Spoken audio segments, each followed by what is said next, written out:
¿Qué es la clasificación jurídica del hecho? Para ello vamos a hablar primero que la clasificación jurídica no es otra cosa sino un título de imputación que realiza el agente del Ministerio Público al investigado.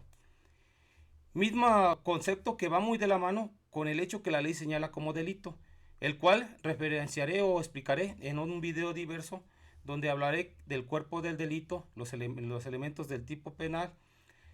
Pero lo que sí tenemos que tener claro es que donde encontremos el concepto hecho que la ley señala como delito, va aparejado como elemento la clasificación jurídica. Ahora bien, ¿y cuáles son los elementos de la clasificación jurídica? Para esto cabe mencionar que en el artículo 141 del Código Nacional de Procedimientos Penales, como el artículo 406 del mismo ordenamiento, nos establecen en ambos numerales descripciones de los elementos de la clasificación jurídica.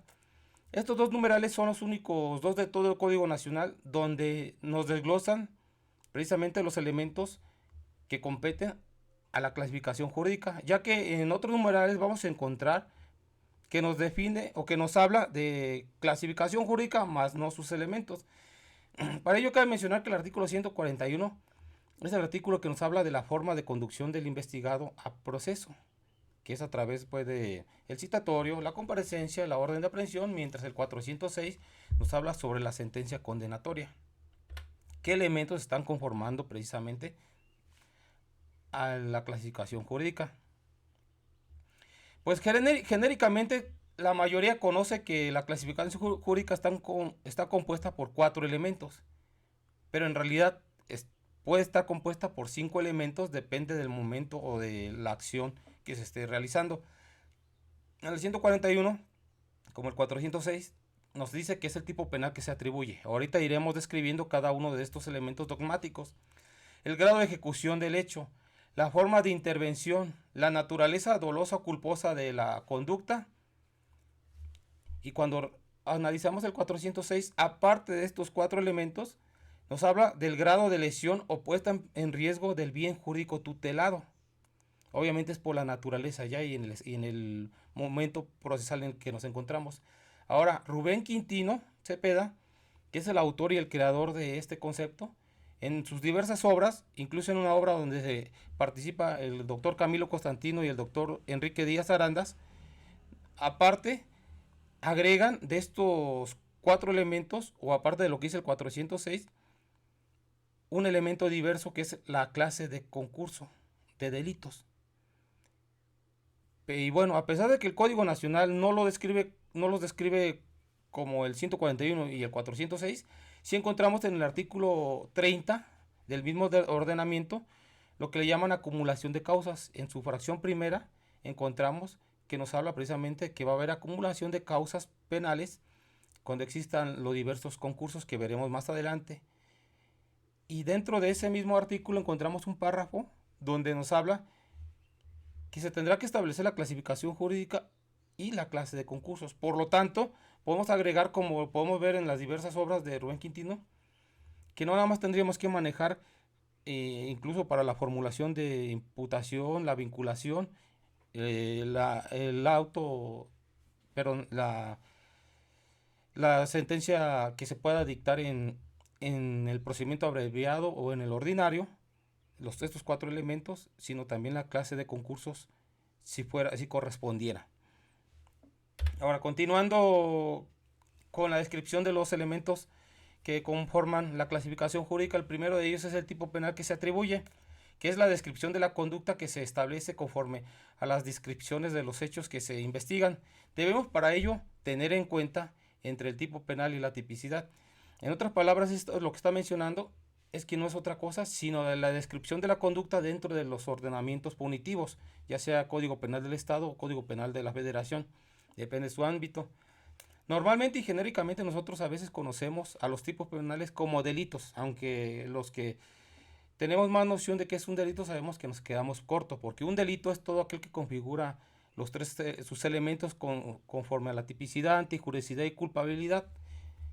Cuando se tienen estos elementos, pues tenemos un delito. Pero bueno, nosotros normalmente al tipo penal le decimos delito dentro de los códigos penales, porque sabemos que cada código se divide en 2 libros, en su parte dogmática y en su parte de los delitos. Y nosotros a veces decimos delito cuando en realidad no estamos refiriendo al tipo penal, es la descripción. Y la tipicidad es el encuadramiento de la conducta en la descripción del tipo. Por ejemplo, puedo mencionar que, que el que prive la vida a otra persona comete el delito de homicidio, y así lo pueden mencionar los diversos artículos de cada ordenamiento penal. Y Pedro Páramo mata a Juan López. Aquí tenemos una descripción de una conducta que encuadra con lo que dice el tipo penal. Esta descripción de esta conducta se llama tipicidad. El encuadramiento, el encuadramiento a lo que pasó en la vida real, en el mundo fáctico de estos hechos, perdón, a lo que está descrito, se llama tipo penal porque encuadran. Ahora bien, aquí cabe resaltar que sí es importante que nosotros conozcamos que esto solamente es un elemento de la clasificación jurídica, ya que en una ocasión yo observé una audiencia de un compañero agente del Ministerio Público, donde un juez de control y oralidad le pedía al Ministerio Público que por favor le volviera a repetir la clasificación jurídica. Haciendo este requerimiento, el agente del Ministerio Público dice, sí, su señoría, por el delito tal. Entonces el juez de control le dice, sí, sí, pero dame la clasificación jurídica completa. Pues por el delito tal. Entonces aquí el Ministerio Público se quedaba corto, porque desconocía qué es la clasificación jurídica, que no daba los elementos completos de la clasificación jurídica, solo estaba dando el tipo penal que se atribuye. Entonces el juez solicita suspender la audiencia para que analizara bien la clasificación jurídica. Obviamente pues le tenía que decir no nada más el tipo penal que se atribuía, sino también el grado de ejecución del hecho, la forma de intervención, la naturaleza de la conducta. Todo esto es la clasificación jurídica. Y si el juez decía, dame la clasificación jurídica, y como operador estás obligado a conocerla, o mínimo es lo que debes conocer. Pero al decir nada más el tipo penal, demuestras ahora sí desconocimiento, y lo peor de todo es que eres operador. Ahora, ¿qué es el grado de ejecución del hecho? Normalmente lo hemos conocido o lo conocimos en la facultad como delitos instantáneos, permanentes y continuos, pero este es el grado de ejecución en la que se comete ese hecho delictuoso, que son los delitos instantáneos. Todos sabemos que el delito instantáneo es el que se consuma en un solo resultado. Juan llega, saca un arma y le dispara a Pedro, privándolo de la vida. Instantáneamente se consumó el delito. El que Toño le quita de las manos a Sara su cartera y corre. Tenemos aquí consumado instantáneamente el delito de robo. Un delito permanente es aquel que permanece en el tiempo desde su comisión del hecho hasta que tiene su consumación. Y esto puede ser días, meses, años, podría ser. El ejemplo estrella para mencionar de los delitos permanentes viene siendo el delito de secuestro. Desde el momento en que la primera persona es privada de su libertad, empieza la consumación, pero todavía no tiene fin hasta que es liberado. Todo ese tiempo ha sido un delito permanente, o bueno, en este grado una ejecución permanente. Cuando hablamos de delitos continuos o más bien ejecuciones continuas, es cuando sobre los mismos hechos, mismos hechos, mismas cosas, mismas personas a referir, víctimas, investigados o imputados, están día con día cometiendo un delito, o como algunos conocen, tracto sucesivo. El ejemplo que normalmente nos dieron a nosotros en la licenciatura es el famoso robo hormiga, donde nos ponían aquel ejemplo donde la servidumbre o la sirvienta de un domicilio todos los días se roba un collar de una perla, un collar de perlas, todos los días está robando una cuenca, una perla. Entonces está siendo continuado. Ahora bien, ¿cuáles son las formas de intervención? Pues tenemos que de formas de intervención son autores y los partícipes. Los autores son todos aquellos que tienen el dominio del hecho, mientras el partícipe es en una forma accesoria. En otras palabras, para poder diferenciar entre un autor es el que puede tener la voluntad en que se consume o no se consume, en hacer o no hacer aquel hecho. Un ejemplo, una persona va caminando y otra tiene un arma de fuego, y entre él está en que saca el arma y le dispara o no la saca. Tiene el dominio del hecho. mientras el partícipe no. Ahora, los autores tenemos autor directo, que nosotros podemos entender que viene siendo aquella persona que ejecuta el hecho directamente, deseando aquel resultado. Mientras tenemos que el autor mediato o instrumental es aquel que se hace valer a través de algún objeto o instrumento o hasta de un menor de edad. Un ejemplo, el que llega a un lugar y para cometer su hecho delictuoso deja una bomba esperando dañar un edificio o a unas personas. Se hizo valer del instrumento, o ponen a vender a menores droga, o, o se hace valer de cualquier medio. Ahora, coautores cuando más de dos personas tienen el dominio del hecho y ejecutan ambos. En este caso, a veces hay ejemplos polémicos porque existe lo que le llaman distribución de roles, pero al final de cuentas en esa distribución de roles el fin es el mismo. Es el que va manejando una moto y atrás lleva a otra persona que va a privar de la vida a otra persona. Uno es el que le dispara y el otro es el que trae el control de la moto para huir. Uno diría, no, es que uno es autor y el otro no es autor. No, no, aquí ambos tienen el dominio del hecho, porque si el que va manejando no es su voluntad que se ejecute o se consuma ese resultado, él puede dominar el hecho e incluso puede desviar la moto a otro lugar, etcétera. Aquí en el autor intelectual lo dejo abajo y pongo normalmente una cruz roja porque en algunos lados el autor intelectual pues simplemente ya está desapareciendo o no lo toman en cuenta. El autor intelectual es una de las partes sobre la persecución ministerial o en una investigación más difícil de poder dar con él. Pero sabemos que el autor intelectual pues es el que organiza, distribuye, planea cómo llevar a cabo aquel delito.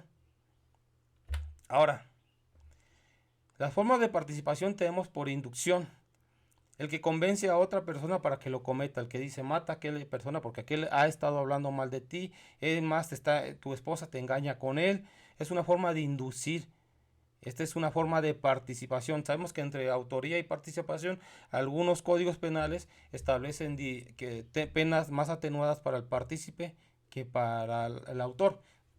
El hostigador, pues el hostigador, a diferencia del inductor, es el que hostiga, el que amenaza a aquella persona para que ejecute el hecho. Porque en el inductor incluso puede ser que el autor intelectual le paga a esta otra persona para que cometa un delito y lo está induciendo. A ver, hostigador refería, pues es amenazado a aquella persona para que cometa un delito, es coaccionado, que si no lo hace, no le van a devolver a sus hijos que los tienen secuestrados, etcétera. Pero bueno, se da una forma de participación y ya sería cuestión de estudio conforme al caso concreto, a ver si hay una causa de justificación, etcétera. Encubrimiento. Encubrimiento, pues aquí pues algunas legislaciones y algunas cuestiones establece que no se puede dar el encubrimiento cuando se trata de familiares en primera línea, padres, hijos, hermanos, o concubinos, cónyuges, convivientes, etcétera. Pero bueno, el encubridor es aquella persona que se niega a participar o a dar información o señalar teniendo ese conocimiento sobre dónde está el investigado y no lo realiza ahora sí algunos de los elementos de la tríada investigadora, Ministerio Público, Policía Investigador, para poder esclarecer los hechos.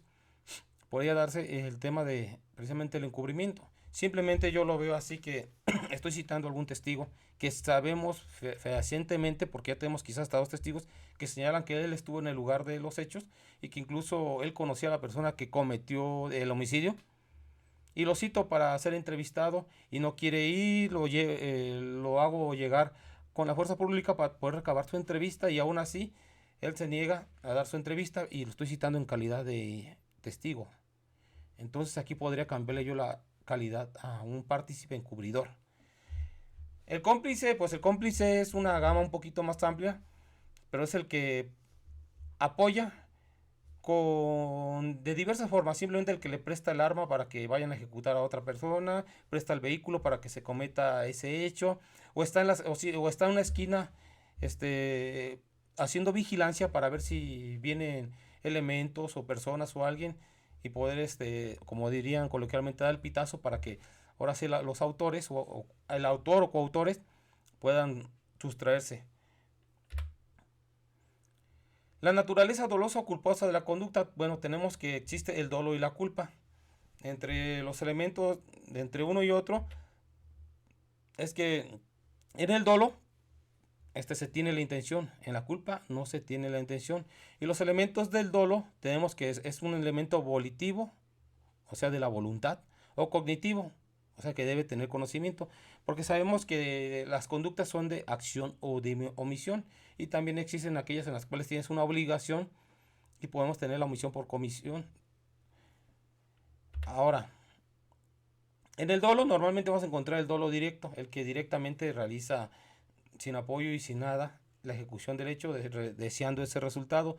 Tenemos el dolo indirecto, que bueno, va muy de la mano con dolo eventual o ya muchos este, códigos penales establecen tanto el dolo eventual como el dolo indirecto como uno solo, pero aquí simplemente yo los voy a referir en forma separada. El dolo indirecto es de que yo tengo la intención de causarle un daño a Juan. Agarro una piedra, la aviento, pero por mi mala puntería, lesiono a Lupe. Hay un dolo indirecto, de todos modos voy a responder por el resultado. Mientras en el dolo eventual es por el tipo de evento que yo no quizás ni pude prevenir el resultado. Porque en el primer ejemplo yo pude haber prevenido que iba a fallar al golpear a Juan y le iba a pegar a Lupe. En el dolo eventual probablemente no, pero voy a asumir la responsabilidad. Un ejemplo de ellos, están los muchachos en una esquina y llega un comando armado y les dispara, privándolos de la vida. Y uno de los elementos balísticos atraviesa la barda y priva de la vida a una persona que estaba dentro del domicilio. Aquí hay un homicidio, hay homicidios dolosos por las personas privadas fuera del domicilio y es un dolo directo. Y hay un dolo eventual por la persona que fallece dentro del domicilio. Ni siquiera pudieron verlo previsto porque no lo vieron, pero había una intención primordial. Y simplemente acá, no es por mencionarlos, y si son en cuestión históricas, yo manejo lo que viene siendo el dolo preterintencional y el dolo indeterminado. El dolo preterintencional eran aquellos viejos códigos y doctrina que nos establecía que el dolo preterintencional era que mi intención era una, pero el resultado se daba otro. Que yo nada más quería lesionar a una persona, pero se me pasaba la mano y lo privaba de la vida. Entonces aquí hablábamos en aquel entonces de un dolo preterintencional. En realidad, ¿cuál era la conciencia o que buscaba el autor en su resultado? En el dolo indeterminado, a diferencia del dolo preterintencional, es que no se podría, tendríamos que ver qué intención se puede determinar a causa del daño, y era donde hablábamos de que aquella persona llegaba y golpeaba a otro, y su intención nada más era golpearlo, pero él no sabía que tenía alguna enfermedad o que había nacido con alguna complicación diversa. Quizás digamos que el cráneo nació con una protección más débil y de un golpe el cual a cualquier otra persona podría sobrevivir. Esta persona no sobrevivió por su condición. Entonces era un dolo indeterminado porque se tendría que analizar si el autor tenía conciencia o no del estado de la persona para saber qué se le podía atribuir.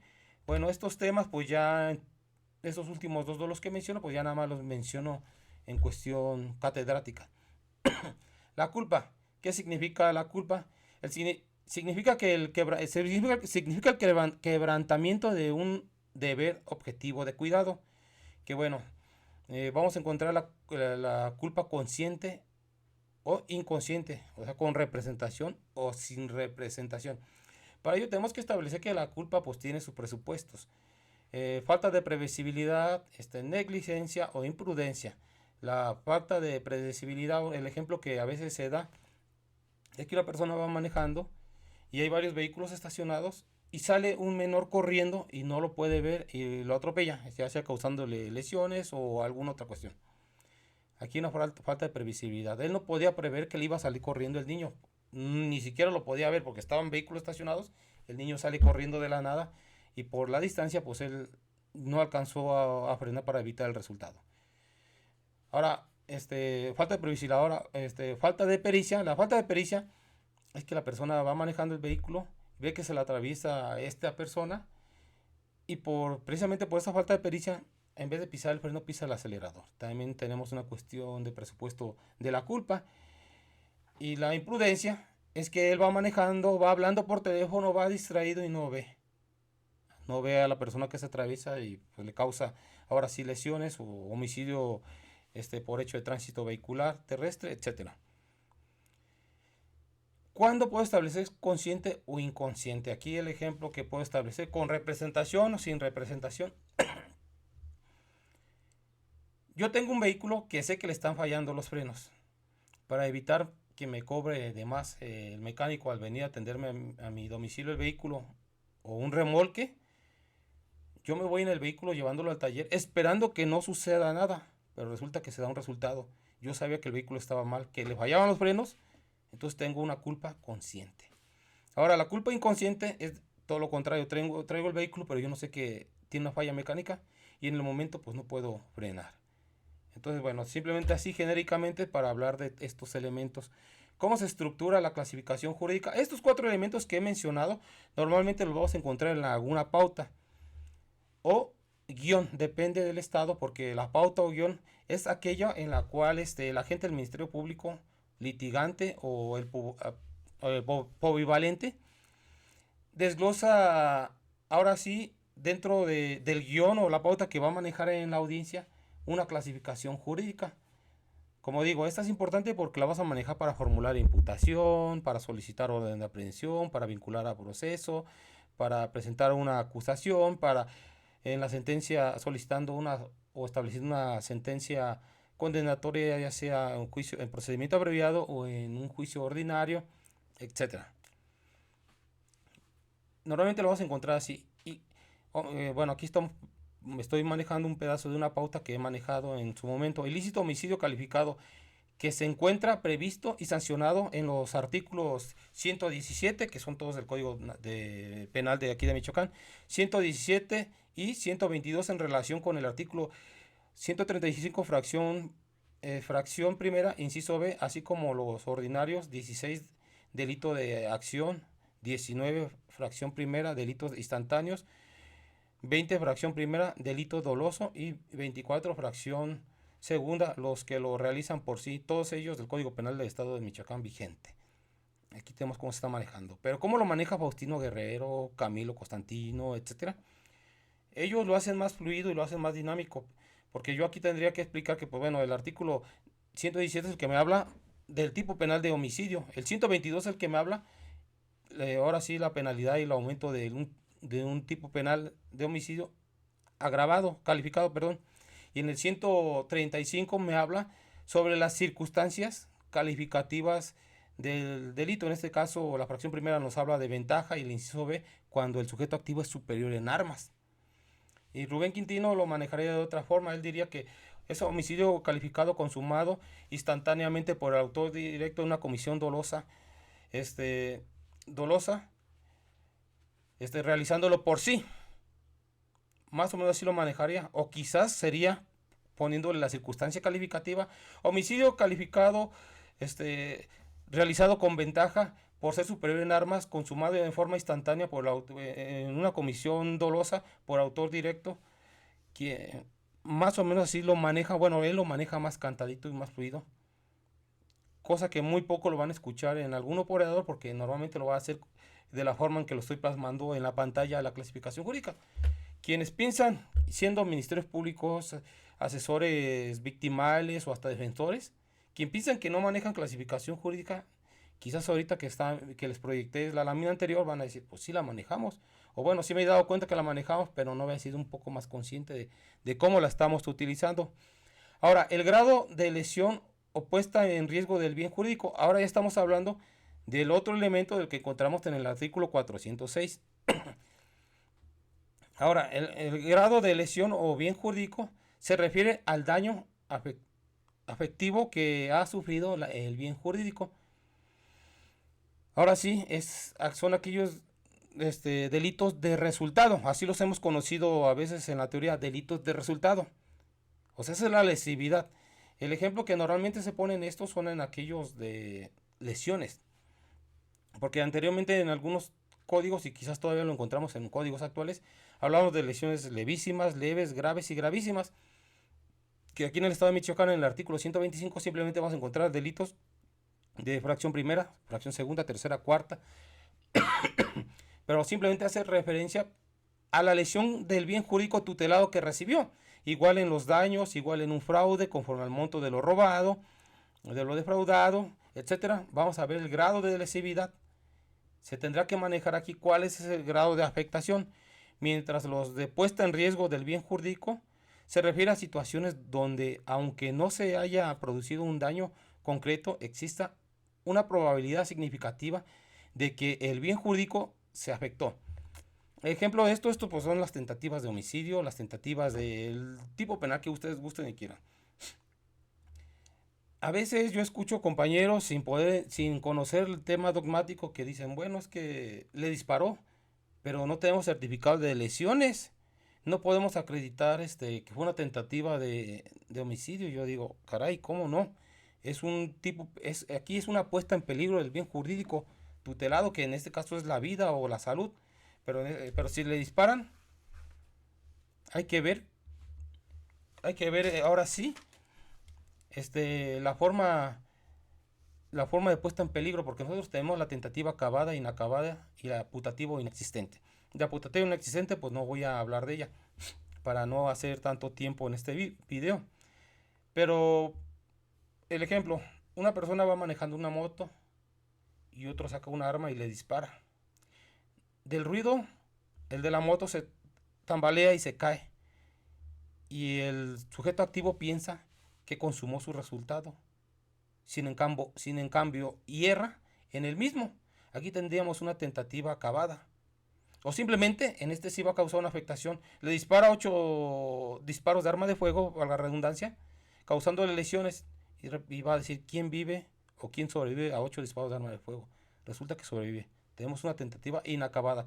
Porque agotó todo para llegar al resultado y sin embargo hierra en el mismo.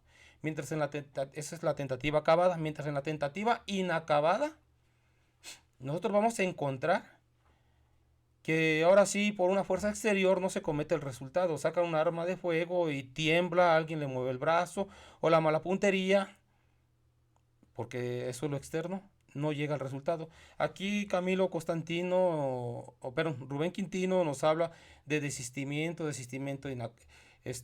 hasta del perdón. Del arrepentimiento, perdón, el arrepentimiento. Nos hablan de otras cuestiones más a fondo que me lo reservo un tantito por si en un video que sí lo pienso hacer a futuro. También voy a hablar más a fondo sobre todos esos temas de grado o sea, de las puestas del riesgo del bien jurídico o los delitos consumados. Ahora, continuando con lo siguiente, ¿cuáles son las clases de concursos de delitos? Nosotros vamos a encontrar que existe concurso ideal o formal cuando con una conducta de acción o de omisión se cometan varios delitos. Con una sola. ¿Esto qué quiere decir? Que una persona, por ejemplo, nada más lo manejo, por ejemplo, entra a un Oxxo, saca un arma de fuego, solicita, le entregan el dinero y la persona de a un lado, al ver esto, que están robando a la persona, que quien nada más está ejecutando una sola conducta, que es el robo, se infarta y al caer daña un vidrio, con la consecuencia precisamente de esta persona, y lo manejo como ejemplo porque sabemos que nosotros con lo que viene siendo un homicidio de este tipo, de que la persona fallezca de un paro cardíaco de esta impresión, pues ya no se le podría atribuir a la persona porque es por cuestiones personales, pero aquí hay que manejar que se le pudiera atribuir. Entonces aquí tendríamos un concurso de delitos que viene siendo la aportación del arma de fuego, el robo, el homicidio y el daño en las cosas al caer la persona y romper un aparador. Mientras que existe concurso real o material cuando con pluralidad de conductas activas u omisivas se cometan varios delitos. ¿Esto qué quiere decir? Que el mismo ejemplo, la persona llega, saca un arma de fuego, le da el dinero y de todos modos aún así le dispara causándole lesiones a la persona del Oxxo. Y al salir avienta una vitrina para bloquear la entrada. Entonces aquí tenemos varias conductas, varios resultados. La aportación de arma, bueno, perdón, el robo, las lesiones, el daño en las cosas. Y bueno, nada más para establecer y terminar, hay una regla que incluso lo maneja tal y cual como lo tengo aquí el Código Penal del Estado de Michoacán, y también lo encontramos en el propio Código Nacional, que nos da esa excepción, que no existe concurso de delitos cuando las conductas constituyan un delito continuo.